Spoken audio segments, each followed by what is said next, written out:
ये कहानी है जादुई बेटी। ये कहानी है नंदनपुर गांव के एक परिवार की।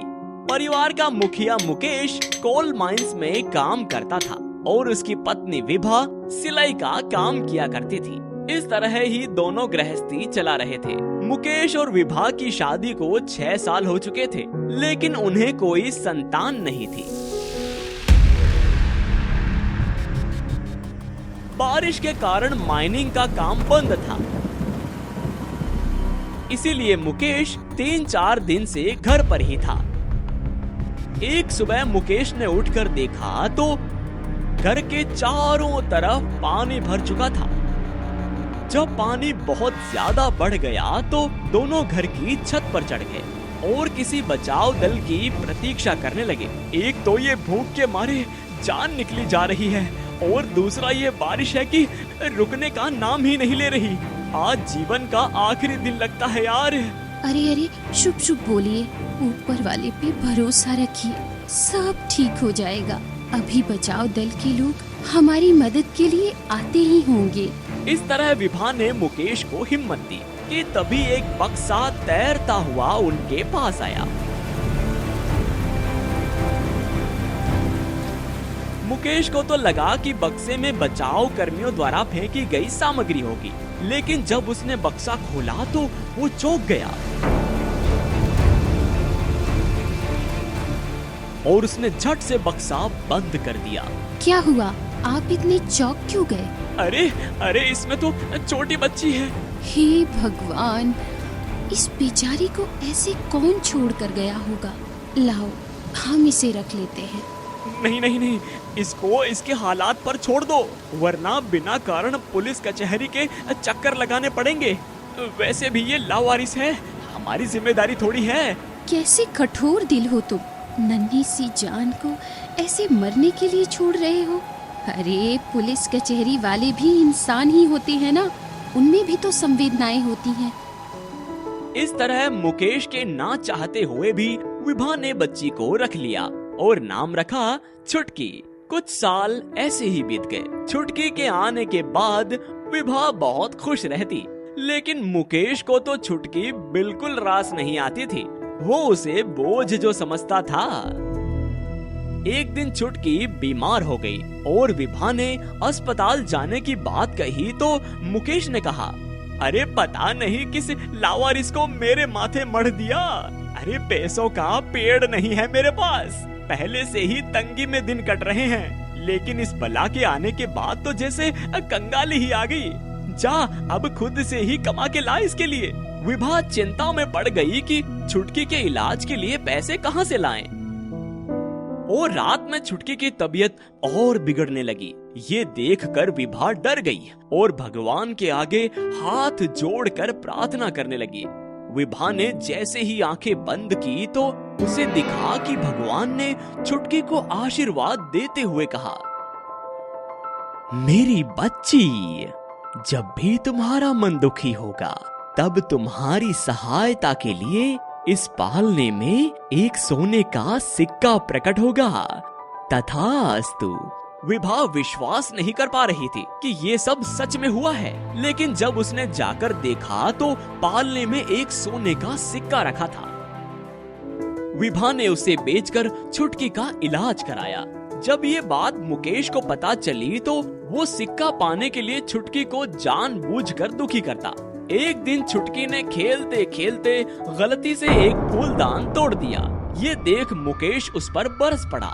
अरे मूर्ख लड़की, अब मुझे ये उपहार में मिला था और तूने इसे तोड़ दिया। और मुकेश ने छुटकी को चाटा मार दिया। जैसे ही छुटकी के आंखों में आंसू आए तो पालने में एक सोने का सिक्का प्रकट हो गया। मुकेश बहुत खुश हुआ और उस दिन उसने खूब अय्याशी की। एक दिन मुकेश जुए में काफी पैसे हार गया और उसके सिर पर बहुत उधारी आ गई।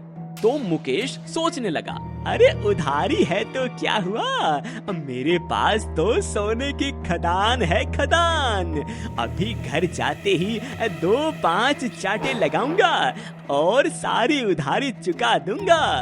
आज एक नहीं, अब पोटली भर सिक्के निकालूंगा और फिर तो मौज ही मौज। हाँ। मुकेश ने आते ही छुटकी को मारना शुरू कर दिया। ज्यादा सिक्के पाने के लालच में उसने छुटकी को खूब मारा। ये देखकर विभा को बहुत गुस्सा आ गया। इतनी बर्बरता देख वो छुटकी को लेकर घर से चली गई और दोनों खुशी से दूसरी जगह जाकर रहने लगे। और अधिक नशे के कारण मुकेश का स्वास्थ्य खराब हो गया और वो चल बसा। ये कहानी है जादुई बंदर। एक गांव में मनोज नाम का एक किसान रहता था। मनोज के परिवार में उसकी पत्नी माधुरी और 6 साल का बेटा सुमित था। तीनों खुशहाल जीवन जी रहे थे। एक दिन जब सुमित बाहर खेल रहा था तो उसे एक जहरीले सांप ने काट लिया। मनोज जब खेत से लौटा तो उसने देखा कि माधुरी अपने बेटे को गोद में लिए रो रही थी और सुमित जमीन पर पड़ा तड़प रहा था। ये देखकर तो मनोज घबरा गया और सुमित को अस्पताल ले जाने लगा। लेकिन समय पर अस्पताल नहीं पहुंच पाने के कारण सुमित की मौत हो गई। उन दोनों की जिंदगी मानो रुक सी गई थी। कुछ दिन बीत गए और बेटे के जाने के गम में माधुरी भी बीमार हो गई और बिस्तर पकड़ लिया। इन सब घटनाओं ने मनोज को इतना डरा दिया कि उसे लगने लगा कि कहीं वो माधुरी को भी ना खो दे, और इसीलिए अब वो अपना सारा वक्त माधुरी की सेवा में लगा देता। ना खेती करता, न मवेशियों का ध्यान रख पाता, जिससे उसकी आर्थिक स्थिति बिगड़ने लगी। दवाई के लिए भी पैसे नहीं बचे तो फिर मनोज ने खेती पर ध्यान देने का सोचा। लेकिन जब उसने खेत जाकर देखा तो उसकी सारी फसल सूख चुकी थी। मनोज दुखी होकर एक पेड़ के नीचे बैठ गया। हे भगवान, ये कैसी सजा दे रहा है। पहले बेटे को छीन लिया और अब माधुरी भी बीमार है। हे प्रभु, मेरा इतना सामर्थ्य नहीं कि मैं माधुरी का इलाज करवा सकूं। अब आप ही कोई रास्ता दिखाइए प्रभु। और मनोज रोने लगा। तभी मनोज को पेड़ के ऊपर से एक आवाज आई। क्या हुआ मनोज, तुम इतने दुखी क्यों हो? हाँ। मनोज आश्चर्यचकित रह गया जब उसने देखा कि एक बंदर मनुष्य की आवाज में बोल रहा है। बंदर आखिर बात कैसे कर सकता है?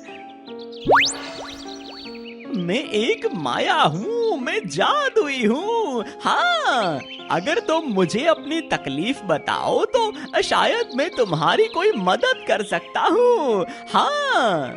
ये सुनकर मनोज ने उसे सब कुछ बता दिया। तो बंदर ने कहा, तुम मेरे साथ चलो, मैं तुम्हें कहीं ले चलता हूँ। हाँ। मनोज उसके पीछे पीछे एक भूमिगत गुफा के अंदर चला गया।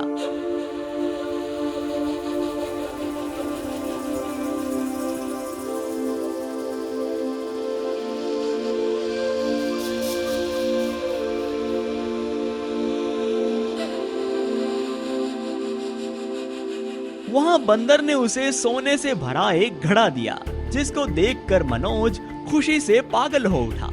चेहरे पर एक चमक और आंखों में आंसू लेकर उसने बंदर से कहा, धन्यवाद दोस्त, मैं अपना पूरा जीवन तुम्हारी ये उदारता नहीं चुका पाऊंगा। बंदर ने फिर उसे एक रहस्य की बात बोली। ये कोई साधारण घड़ा नहीं है मेरे दोस्त, ये एक जादुई घड़ा है। इसमें तुम जो भी डालोगे वो इसमें जाकर दुगना हो जाएगा। हाँ, लेकिन याद रहे दोस्त, अगर तुम्हारे अंदर लालच, ईर्ष्या, घमंड जैसी भावना आई तो इसकी शक्ति नष्ट हो जाएगी। हाँ। मनोज ने उसकी हाँ में हाँ मिलाया और घड़े को लेकर अपने घर चला आया। मनोज जादुई घड़े से पैसे दुगना करता गया।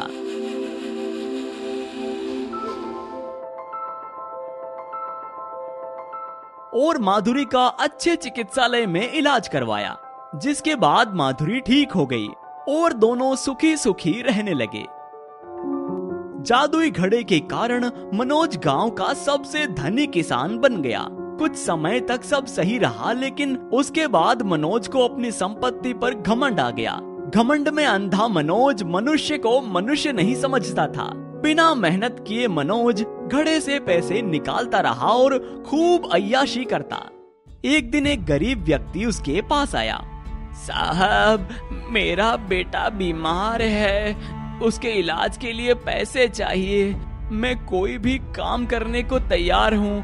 अरे तुझे भीख मांगने के लिए आज ही का दिन मिला क्या? दिख नहीं रहा तुझे? यहाँ पर मेरे जन्मदिन का उत्सव चल रहा है। चल जा, कल आना। कोई काम होगा तो बता दूंगा। साहब, अगर आप जरूरतमंद पर दया करेंगे तो ऊपर वाला आप पर दया करेगा।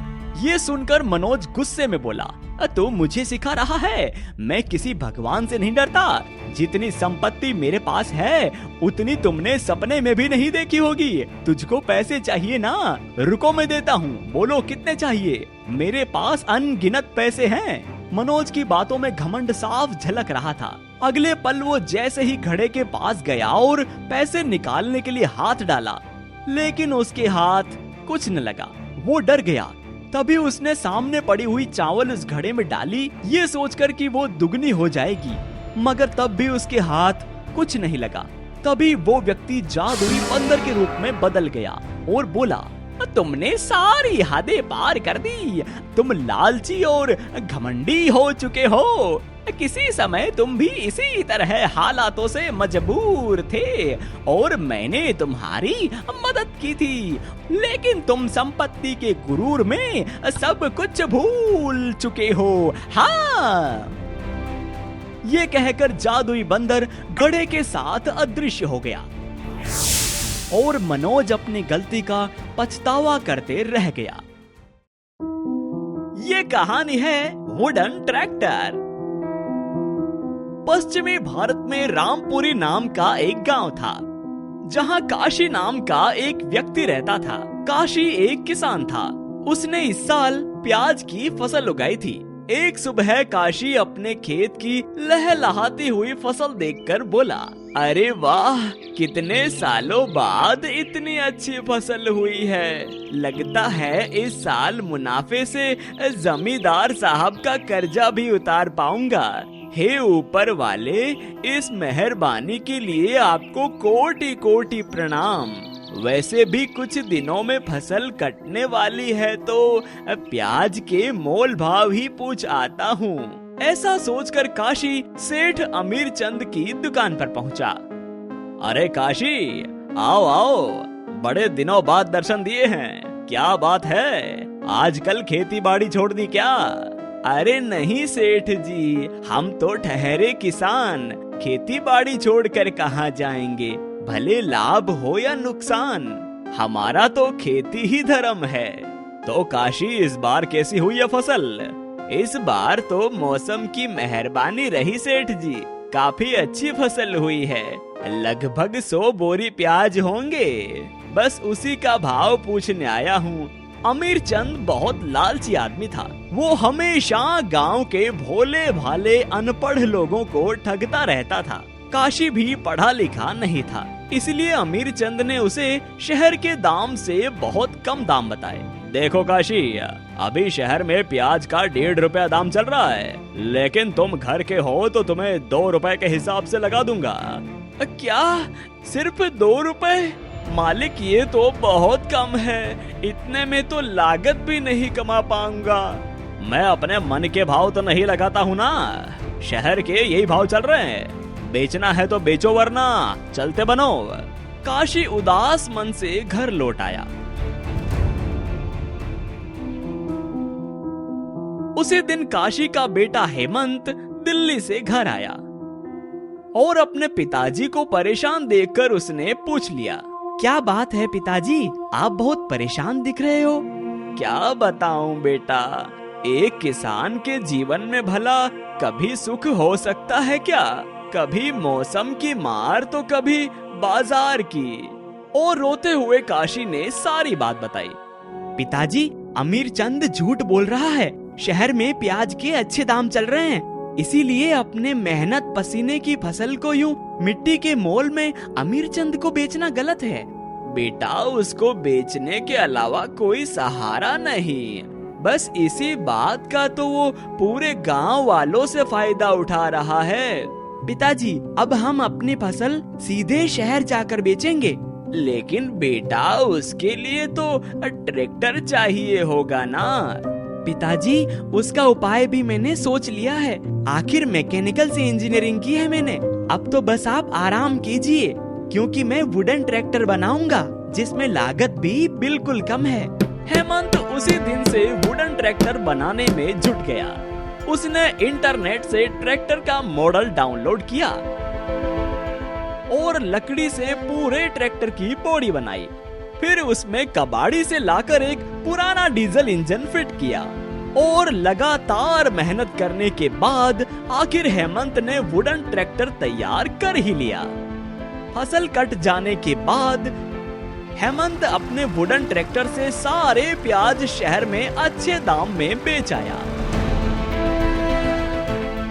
उसके बाद गांव के सारे लोग वुडन ट्रैक्टर से शहर में फसल बेचने लगे।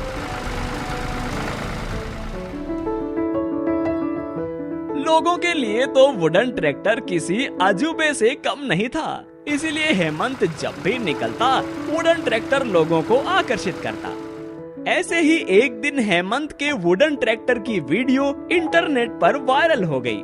हर कोई हेमंत की प्रतिभा की सराहना कर रहा था। वुडन ट्रैक्टर की लोकप्रियता देख एक रिपोर्टर हेमंत का इंटरव्यू लेने आया। आपको ये वुडन ट्रैक्टर बनाने की प्रेरणा कैसे मिली? रिपोर्टर के ऐसा पूछने पर हेमंत ने उसे सारी कहानी बताई। अमीरचंद के धोखेबाजी की बात लाइव न्यूज में आने पर पुलिस ने एक्शन लिया और अमीरचंद को फ्रॉड और लूट के जुर्म में जेल भेज दिया।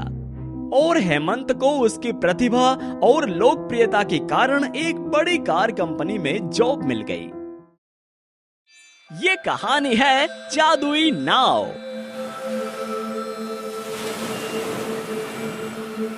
अरब सागर के किनारे दो मछुआरे धानु और कलारी रहते थे। दोनों मछलियां पकड़कर अपना गुजारा करते थे। धानु और कलारी पड़ोसी थे और हर रोज मछलियां पकड़ने भी एक साथ जाया करते थे। वे दोनों भले ही हर वक्त एक साथ रहते थे, लेकिन दोनों के आचरण एकदम विपरीत थे। धानु संतोषी था, जबकि कलारी लालच का पुतला था। वो हमेशा समुद्र में ज्यादा दूर तक जाता था ताकि ज्यादा बड़ी मछलियां पकड़ सके, और धानु को जो मिला उसी में वो खुश रहता था। धानु और कलारी की तरह ही सारे गांव की आजीविका समुद्र पर निर्भर थी। लेकिन एक दिन भयंकर तूफान आया और समुद्र की बड़ी लहरों ने किनारे बसे गांवों को तबाह कर दिया।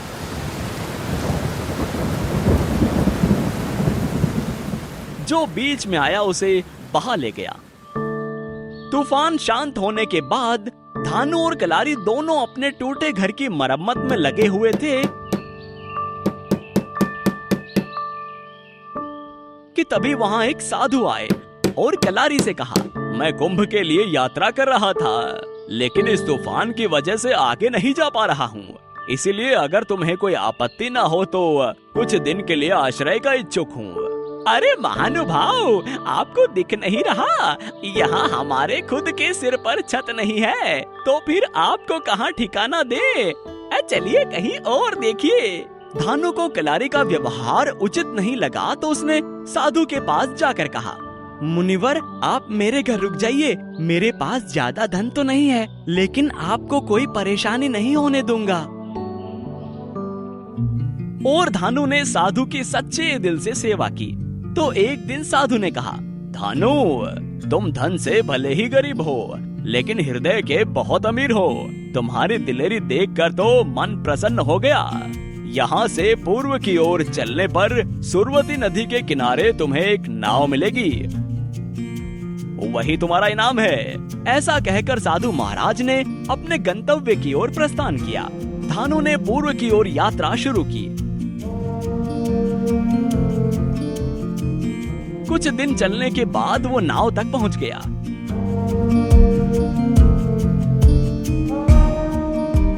नाव के पास जाते ही नाव से आवाज आई, बुराई पर अच्छाई भारी, आपके लिए मैं हूँ जादुई सवारी।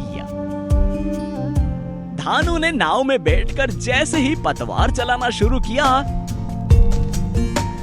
समुद्र में से रुपयों के नोट निकल निकल कर नाव में गिरने लगे। धानु ऐसे अद्भुत दृश्य को एकटक देखता रहा। हे भगवान, ये क्या हो रहा है? इतना पैसा तो अब पूरे गांव के लिए काफी होगा। धानु ने साधु को याद कर प्रणाम किया और सारे पैसे इकट्ठा कर तूफान से ग्रस्त लोगों में बांट दिए। अब धानु जब भी जादुई नाव से पैसे लाता तो थोड़े से खुद के लिए रखता और बाकी लोगों में बांट देता। ये सब देखकर कलारी सोचने लगा, अरे इसके पास इतना पैसा आया कहाँ से, जो इतनी समाज सेवा कर रहा है? अब तो ये मछलियाँ पकड़ने भी नहीं आता। और बात पता करने के लिए कलारी धानु के पास पहुँचा।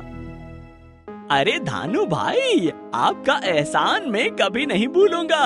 अरे मैं तो क्या, अब पूरा गांव नहीं भूलेगा। ऐसे मुश्किल समय में इतनी मदद तो कोई फरिश्ता ही कर सकता है। जय हो धानु भाई, तुम्हारी जय हो। अरे कलारी, ये क्या कर रहे हो तुम? मैंने ऐसा कुछ नहीं किया है जो तुम्हें मेरे नाम के जयकारे लगाने पड़े। अगर जयकारे लगाने ही हैं तो उस जादुई नाव के लगाओ जिसके कारण ये सब कुछ संभव हुआ है। धानु ने कलारी को अपना मित्र समझकर सब कुछ बता दिया, परंतु कलारी कुटिल और लालची था। वो जादुई नाव को हथियाने की सोचने लगा। अरे कैसा मूर्ख है ये, जादुई नाव है इसके पास, फिर भी अभी तक झोपड़ी में पड़ा है। लेकिन अच्छा है, इसकी मंद बुद्धि मेरे भाग्य के ताले खोलेगी। बस एक बार जादुई नाव हाथ लग जाए। लेकिन धानु के जीते जी तो ये नाव मुझे नहीं मिलेगी, अब पूरे गांव का मसीहा जो बना हुआ है। अगले दिन कलारी धानु को बहाने से समुद्र में ले गया और समुद्र में दूर जाने पर उसने धानु पर जाल डालकर उसे समुद्र में फेंक दिया और वहां से भागने के लिए पतवार चलाने लगा। लेकिन उसके पतवार चलाते ही नोट की जगह बड़े बड़े मगरमच्छ नाव में आ गिरे और वो कुछ कर पाता उससे पहले ही मगरमच्छों ने उसे दबोच लिया और वो मारा गया। जादुई नाव ने किसी तरह धानु को बचाया और उसे घर ले आई। अच्छे के साथ अच्छा और बुरे के साथ बुरा होता है।